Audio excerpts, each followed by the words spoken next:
Hello my friends and welcome back to KrossUSA channel. From raw timber to precision cut lumber, today we're taking you inside world's most advanced sawmills. Let's dive in. Now, if you remember the sawmills of decades past, you might recall the deafening noise, the mountains of sawdust, and the sheer manual labor involved in turning logs into lumber. Well folks, what we're about to show you represents a quantum leap forward in wood processing technology. Though the fundamental principles our grandfathers knew still apply, AKZ Timber Group operates across Central Europe, and they've built their reputation on producing premium-grade lumber that meets the exacting standards of modern construction. What makes their operation particularly fascinating is how they've married traditional European craftsmanship with cutting-edge automation. The facility we're looking at primarily processes spruce and pine, two softwood species that have been the backbone of European construction for centuries. Spruce, in particular, has been prized since medieval times for its straight grain and excellent strength-to-weight ratio. Let's walk through their process. Everything begins at the log yard, where massive logs arrive after being harvested from sustainably managed forests. Here's something interesting. These logs are sorted not just by species, but by diameter, straightness, and even the time of year they were harvested. Winter-cut timber, as old-timers knew, tends to have tighter grain and better stability. Modern scanners now verify what experienced sawyers once judged by eye. NTHE logs first enter a debarking drum, a rotating cylinder lined with teeth that strips away the bark while the logs tumble inside. This isn't just about aesthetics. Bark removal is crucial because it protects the expensive saw blades from damage and prevents contamination of the final product. The removed bark doesn't go to waste though. It's collected and used as biomass fuel to power the facility's boilers, a sustainable practice that would have amazed sawmill operators from the 1950s. Next comes the heart of the operation, the main bandsaw line. This is where raw logs are transformed into two-dimensional lumber. The primary breakdown saw is typically a large bandsaw with blades that can be over 20 feet long. These thin, flexible blades, usually about 6 inches wide and remarkably only a few millimeters thick, cut with incredible precision. The blade speed can reach up to 140 feet per second. Here's a fascinating detail. These blades are welded in a continuous loop and must be tensioned to thousands of pounds of pressure to cut straight and true. As each log enters the bandsaw, it's been scanned by laser and X-ray technology. This scanning system creates a three-dimensional digital model of the log, identifying defects, knots, and the optimal cutting pattern to maximize yield. The computer then positions the log for the first cut, a process called primary breakdown. In the old days, a skilled sawyer would make these decisions based on experience. Now algorithms calculate the best cutting solution in milliseconds, though the knowledge of those old sawyers informed the programming. After the primary breakdown, the cant, that's the squared-off center section of the log, continues down the line while the slabs from the outside are diverted to an edger. The cant moves to a multiple blade gang saw or a series of additional bandsaws that slice it into boards in a single pass, or sequential cuts. This is where the facility really shows its efficiency. What might have taken dozens of individual cuts and repositioning operations in a traditional mill now happens in one fluid motion. NTHE edger is equally impressive. Boards with live edges, meaning they still have the rounded outer surface of the log, are aligned and run through a series of circular saws that trim them to standard widths. Modern edgers use optical scanners to detect the board's geometry and automatically position the saws for optimal yield. The computer is constantly calculating, should we get one 8-inch board or two 4-inch boards? Which option provides better value based on current market prices? Throughout this process, the moisture content of the wood is being monitored. Freshly cut lumber, called green lumber, can have moisture content of 60% or higher. For most applications, this needs to be reduced to around 15 to 19% for air-dried lumber, or 6 to 8% for kiln-dried products. AKZ Timber Group employs massive kiln drying chambers, where lumber is stacked with precise spacing to allow air circulation. These kilns use sophisticated computer controls to gradually reduce humidity and increase temperature over several days or weeks, depending on the thickness of the lumber and the species being dried. Rush this process, and you'll get warping, checking, and splits. Take too long and you're wasting energy and warehouse space. It's a delicate balance that requires both technology and expertise. Here's something that really showcases the modern approach. After drying, every single board passes through an automated grading station.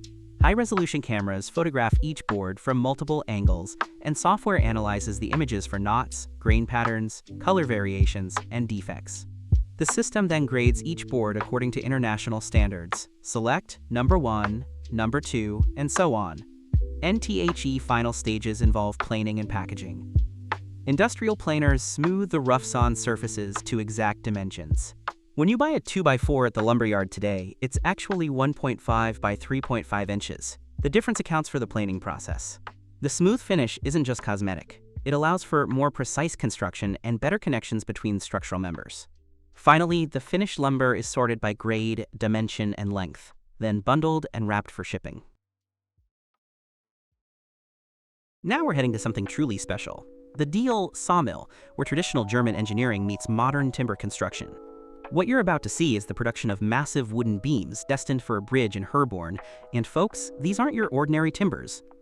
Diehl has been in the sawmill business for generations, and they've earned their reputation for handling specialty projects that require both precision and scale. The bridge beams we're watching being created are architectural-grade timbers, some measuring over 60 feet in length and 2 feet square in cross-section.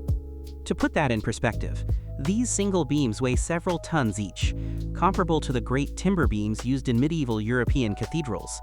NTHE process starts with log selection. For bridge construction, you can't use just any timber. Diehl sources premium Douglas fir and oak logs, chosen specifically for their structural integrity. These logs are inspected with ultrasonic testing equipment that can detect internal defects invisible to the naked eye. This technology works similarly to medical ultrasound, sending sound waves through the wood and analyzing the reflections. Any hidden rot, cracks, or voids would disqualify a log from this critical application. NTHE massive logs are positioned on a custom sawmill carriage system. Unlike standard lumber production, these beams require specialized equipment. The carriage that holds and moves the log is built like a locomotive, heavy, stable, and powerful enough to handle logs weighing multiple tons. The main saw is a large circular blade, sometimes called a head rig when configured this way, though Diehl also employs massive bandsaws for certain cuts. What's fascinating here is watching the sawyer's skill. Even with computer assistance, creating these massive beams requires human expertise to read the grain, assess the log's natural stresses, and determine the optimal orientation for maximum strength. This is timber engineering at its finest. The sawyer is essentially creating a structural member that must bear loads for decades, possibly centuries. There's a reason why timber frame bridges from the 1800s are still standing: quality craftsmanship and proper grain orientation. Each beam is cut oversized initially, then moved to a massive planer that surfaces all 4 sides to exact dimensions. The tolerances here are impressive. We're talking accuracy within a few millimeters across beams that span 60 feet.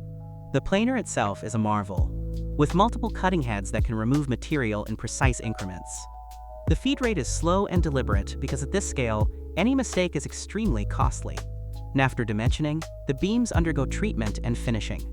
For bridge applications, the timbers are often treated with preservatives to resist moisture, insects, and fungal decay.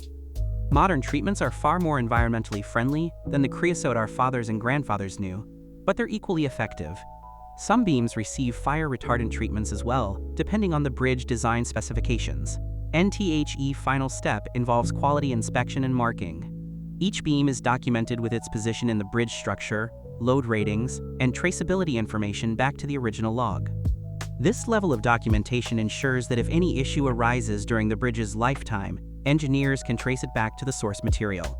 What makes this process special is seeing how traditional timber framing techniques are being revitalized in modern construction. For years, steel and concrete dominated bridge building, but there's a renaissance in timber bridge construction, particularly in Europe. Wood is renewable, has an excellent strength-to-weight ratio, and when properly engineered and maintained, can last for generations.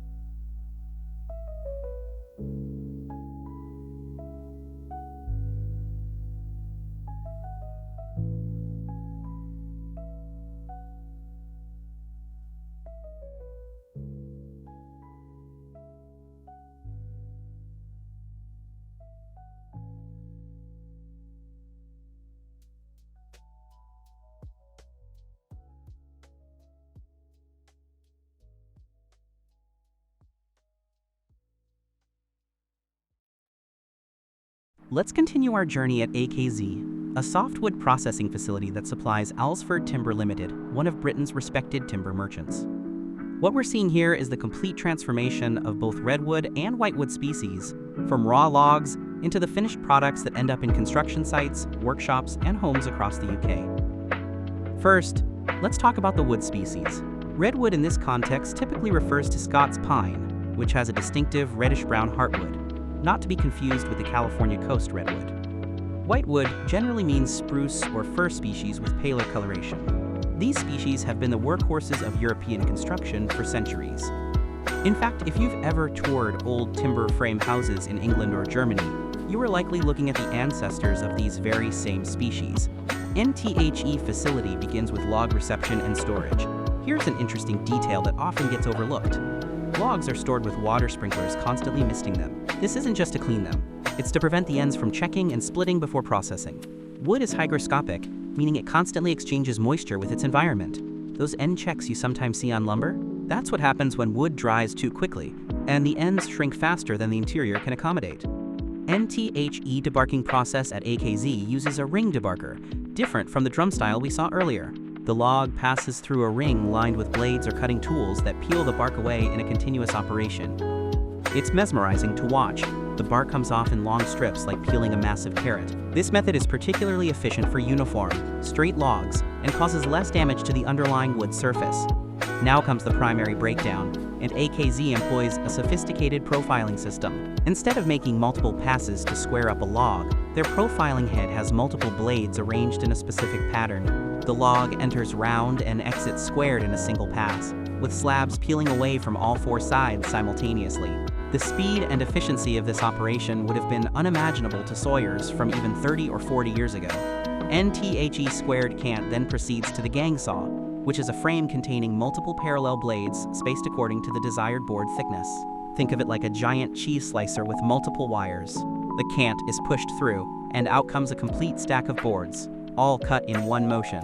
Gang saws have been around since the 1800s, but modern versions use computer-controlled blade spacing and tension monitoring to ensure consistent cuts across the entire width. Here's where things get interesting with the sorting and grading process. At AKZ, they've implemented an automated board tracking system using RFID technology. As each board comes off the saw, it's tagged electronically and tracked throughout the entire process. This allows the facility to monitor production rates, identify bottlenecks, and ensure that boards with specific characteristics end up in the right product stream. The boards then move to the optimization process. This is where computers really earn their keep. Each board is scanned, and the software identifies the highest value products that can be cut from it. Maybe a 16-foot board has a defect at the 8-foot mark. The optimizer will determine whether it's better to cut it into two 8-foot boards, take one good 10-foot section, or process it as is depending on current market demands and inventory needs. This optimization can increase the facility's revenue by 10 to 15% compared to manual decision-making. NTHE kiln drying operation at AKZ is particularly impressive. They use progressive kiln systems where lumber moves through different chambers with gradually decreasing humidity and increasing temperature. This mimics natural air drying but compressed into days instead of months. Modern kilns also incorporate steam injection capabilities. By periodically introducing steam, operators can relieve internal stresses in the wood, reducing warping and twisting. It's a technique that combines scientific understanding of wood fiber behavior with practical experience. And after drying, the lumber goes through the planing mill. Here's a detail that showcases the precision involved. The planers are equipped with pressure rollers that can detect variations in board thickness and automatically adjust the cutting depth. We're talking about adjustments measured in thousandths of an inch, made dozens of times per second. The result is lumber with consistent dimensions and smooth surfaces ready for construction or further manufacturing.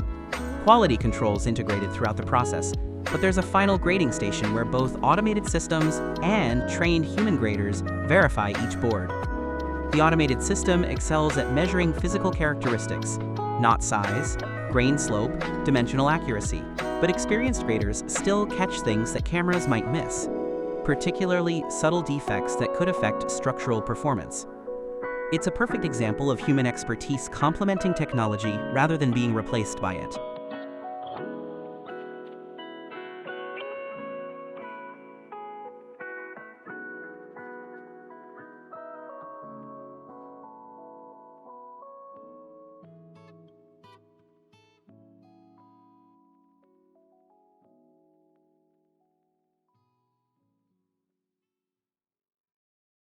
We're returning to Diehl, but this time at their Walbach facility, where we'll see the complete journey from round log to finished product.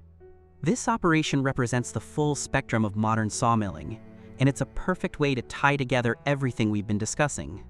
NTHE Walbach Mill specializes in processing mixed species, primarily spruce, fir, and pine, from managed Central European forests. What makes this facility particularly interesting is its flexibility. It's designed to handle everything from small diameter pulpwood to large saw logs, adjusting its operation based on the incoming material. NLOG sorting at Walbach is done in the yard using a combination of manual assessment and automated measuring systems. Logs are organized into classes based on diameter, length, and quality. This sorting is crucial because it allows the mill to optimize throughput. Similar logs can be processed in batches with minimal adjustment to the machinery, maintaining efficiency and reducing waste. NTHE debarking system here uses a combination approach. Larger logs go through a Rosser head debarker, which uses spinning arms with cutting teeth to remove bark. It's aggressive and thorough, perfect for logs with thick, stubborn bark. Smaller logs might use a ring debarker for gentler treatment. What's clever about the Walbach setup is that operators can route logs to the appropriate debarker based on size and bark characteristics, something that older fixed configuration mills couldn't do. NTHE main saw line at Walbach features a curve sawing capability, which is fascinating to watch. Traditional sawmills require straight logs for efficient processing, but curve sawing technology can handle logs with moderate curves by adjusting the cut path dynamically. The log scanner creates a three-dimensional model identifying not just defects but also the log's curvature. The sawing pattern is then calculated to follow the natural curve, maximizing the yield of straight lumber from curved logs. In the old days, curved logs were either rejected or produced a lot of waste wood. Now, they're valuable raw material. And after primary breakdown, the system at Walbach includes a sophisticated cant optimization saw. This saw can make multiple cuts simultaneously, and here's the clever part. The blade positions are adjusted automatically for each cant based on its dimensions and quality. A high-quality cant might be cut into premium dimensional lumber. A cant with more defects might be cut into shorter pieces or smaller dimensions where knots are more acceptable. This decision-making happens in real time, cant after cant, hour after hour. NTHE edging system deserves special attention. Walbach uses a board positioning system with individually controlled saws on each side. As a board enters, the system determines the optimal width for each section of the board. Maybe the first 8 feet can produce a full-width board, but the last 4 feet needs to be trimmed narrower to remove a defect. The saws adjust accordingly, and the board is cut to multiple widths in a single pass. The offcuts are automatically sorted. Wider pieces go to further processing, narrow strips to chipping. One of the most impressive aspects of the Walbach operation is the waste handling and byproduct recovery system. Sawdust is collected through an elaborate pneumatic system, using air pressure to transport it to a central silo. From there, it's loaded into trucks and sold for animal bedding, particle board manufacturing, or pressed into fuel pellets. Wood chips from the edger and trim saws are sorted by size and quality. Large, clean chips go to paper mills, which pay premium prices. Smaller chips and pieces with bark might go to biomass power plants. NTHE drying operation at Walbach uses computer-controlled kilns with both conventional heating and dehumidification systems. Dehumidification kilns are particularly energy efficient. They work like reverse air conditioners, extracting moisture from the air and condensing it rather than venting it outside. The heat released during condensation is recovered and used to maintain kiln temperature. It's an elegant solution that significantly reduces energy consumption compared to traditional kiln designs. And post-drying, the lumber goes through final processing. This includes trim saws that cut boards to standard lengths, removing any end splits or defects. The planing mill produces dressed lumber with precise dimensions and smooth surfaces. Some products receive additional processing like pattern milling for tongue-and-groove flooring or V-groove paneling. Throughout the entire Walbach operation, you'll notice the emphasis on dust collection and air quality. Modern sawmills are remarkably clean compared to their predecessors. High-efficiency dust collection systems capture sawdust at every cutting station, and the facility maintains positive air pressure to prevent dust from settling on equipment. This isn't just about cleanliness. It's about safety, equipment longevity, and worker health. NTHE final packaging and shipping area is organized with the precision of a logistics company. Finished lumber is sorted, bundled, and labeled, with complete information about species, grade, dimensions, and moisture content. Modern packaging includes moisture barriers and edge protection, to ensure the lumber arrives at its destination in the same condition it left the mill.